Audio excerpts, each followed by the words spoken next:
What is perseverance, bodacious, daily? We are group 1 presenting on Ubuntu-based medical ethics. In this presentation, we shall go to look on the aspects of Ubuntu and medical ethics.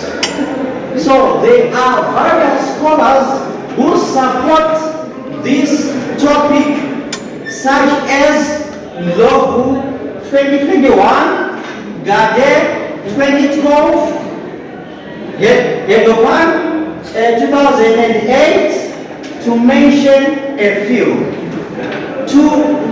Before I commence to demystify this presentation, you must understand the context of the pretext in the text of the context, such as the pretext, such as Ubuntu.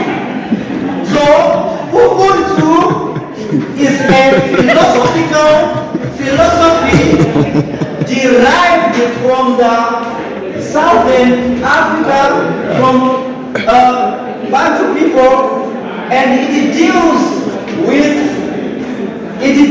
the community and interconnectedness. And according to Desmond Tutu, 1999, he advocates that a person is through other people, which literally means the community binds an individual. And this is aptly described in the Ndebele adage that Umuntu ngumuntu abantu.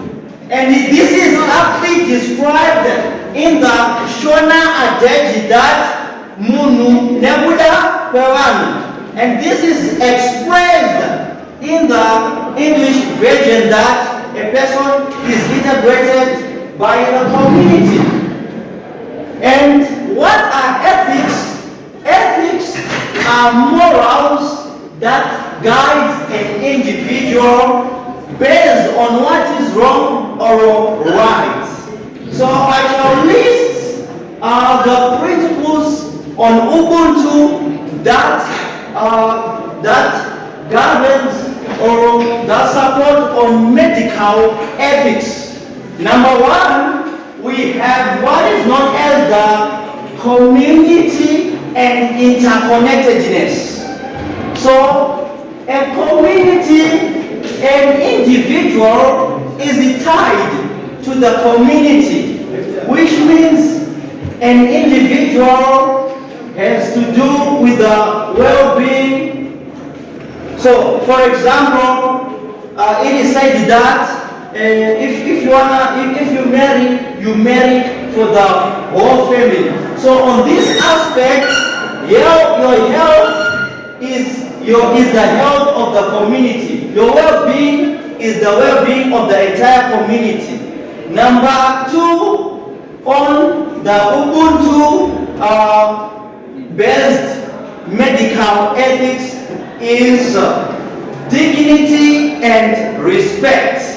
So each and every person must be treated with inherent dignity and respect.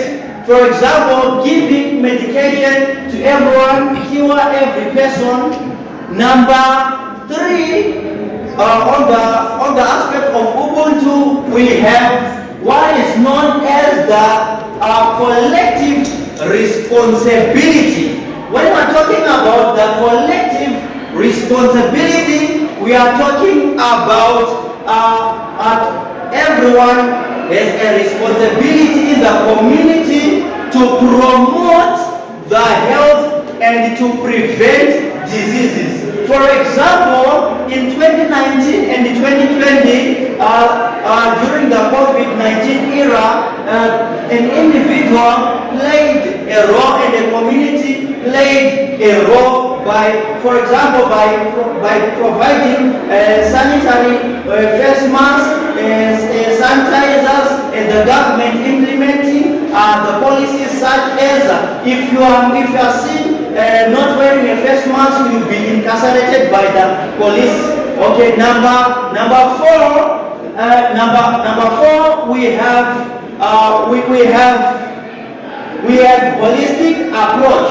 When we talk about the holistic approach, we are talking about the economic, the social, the psychological, and the spiritual, which a patient needs. For example, a patient might need some prayers to get healed or to get panacea. Okay, so number six, number five, we have Ubuntu on patient autonomy. Ubuntu on patient autonomy. Ubuntu on patient autonomy emphasize on the right to make the choices, like our DR said. A person would volunteer, but I want to go the upstairs Saturday. So and number six, we have Ubuntu on social policy and practice. Ubuntu on social policy and practice, and this is usually done in the African countries, whereby an individual would practice medical practices. For example, if someone is sick, is advocated to go to the hospitals to seek for medication and so forth. Number seven, we have justice.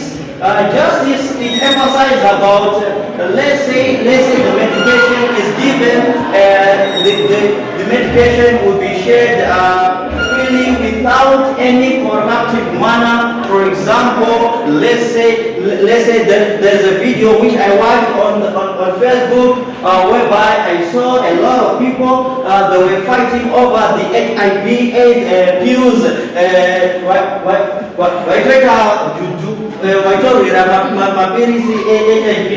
So according to justice on medical ethics, it says that there should be justice. There should be equality in distributing those things.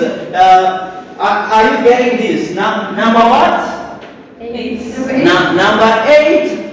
We have what is known as non-malfeasance and beneficence. So let's say someone in the community can do something that can benefit an individual and community at large. So a doctor can cure a patient.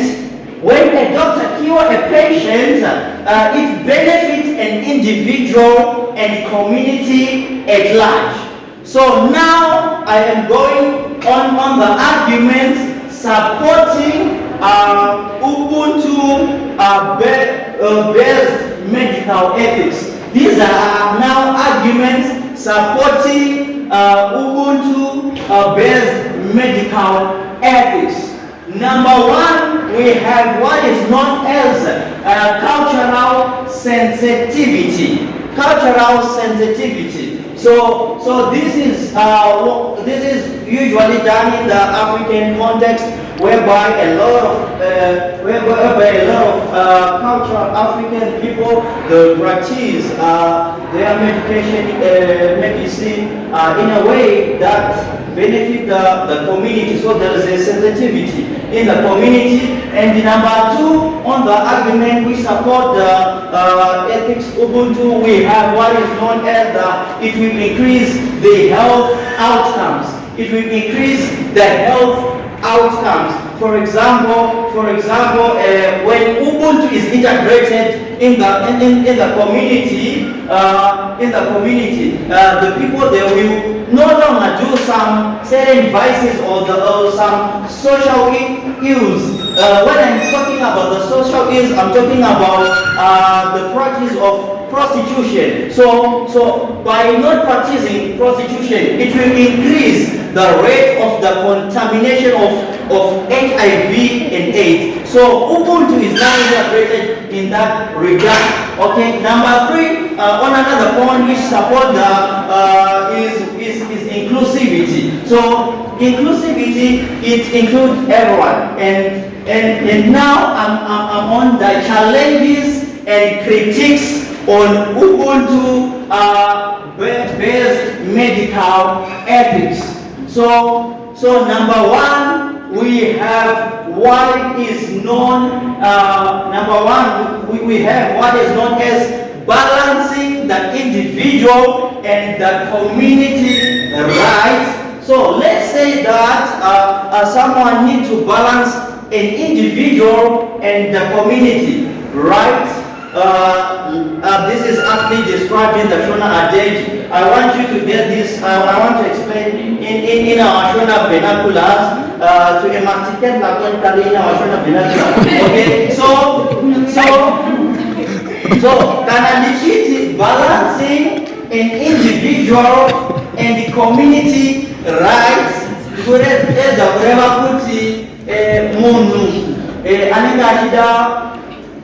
Let's say a doctor, Chiremba, Anopanisa, Tutora, Mari, Nemushonga, Yaguti, Ie, Pachezake, Arenazo, then on Varegeta the greater number of the community Vasina, Saka Ibapolitika a challenge and a critique. Number 2, on the challenge and critique is the implementing diverse settings.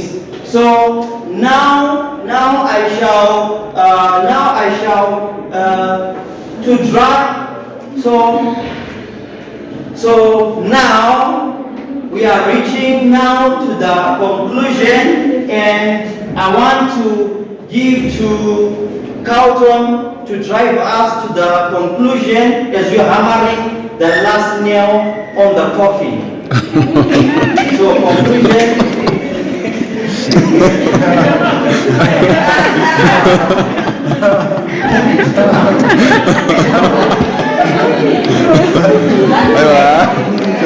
A pizza.